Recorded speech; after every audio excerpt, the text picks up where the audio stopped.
In this video, I'll show you how you can fix the Steam error code e84. Now first what we want to try is find our Steam right here, right click on it, properties, shortcut, and copy the shortcut right here in target.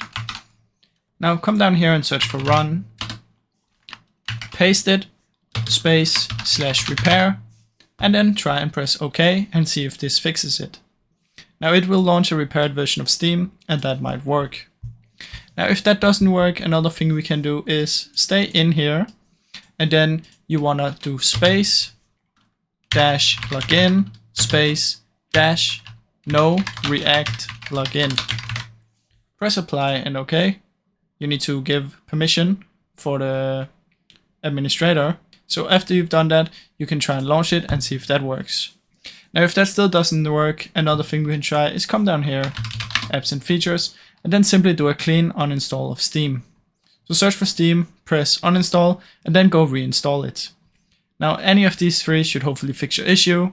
If they did, please leave a like and subscribe as it helps me out a ton. Thank you so much for watching.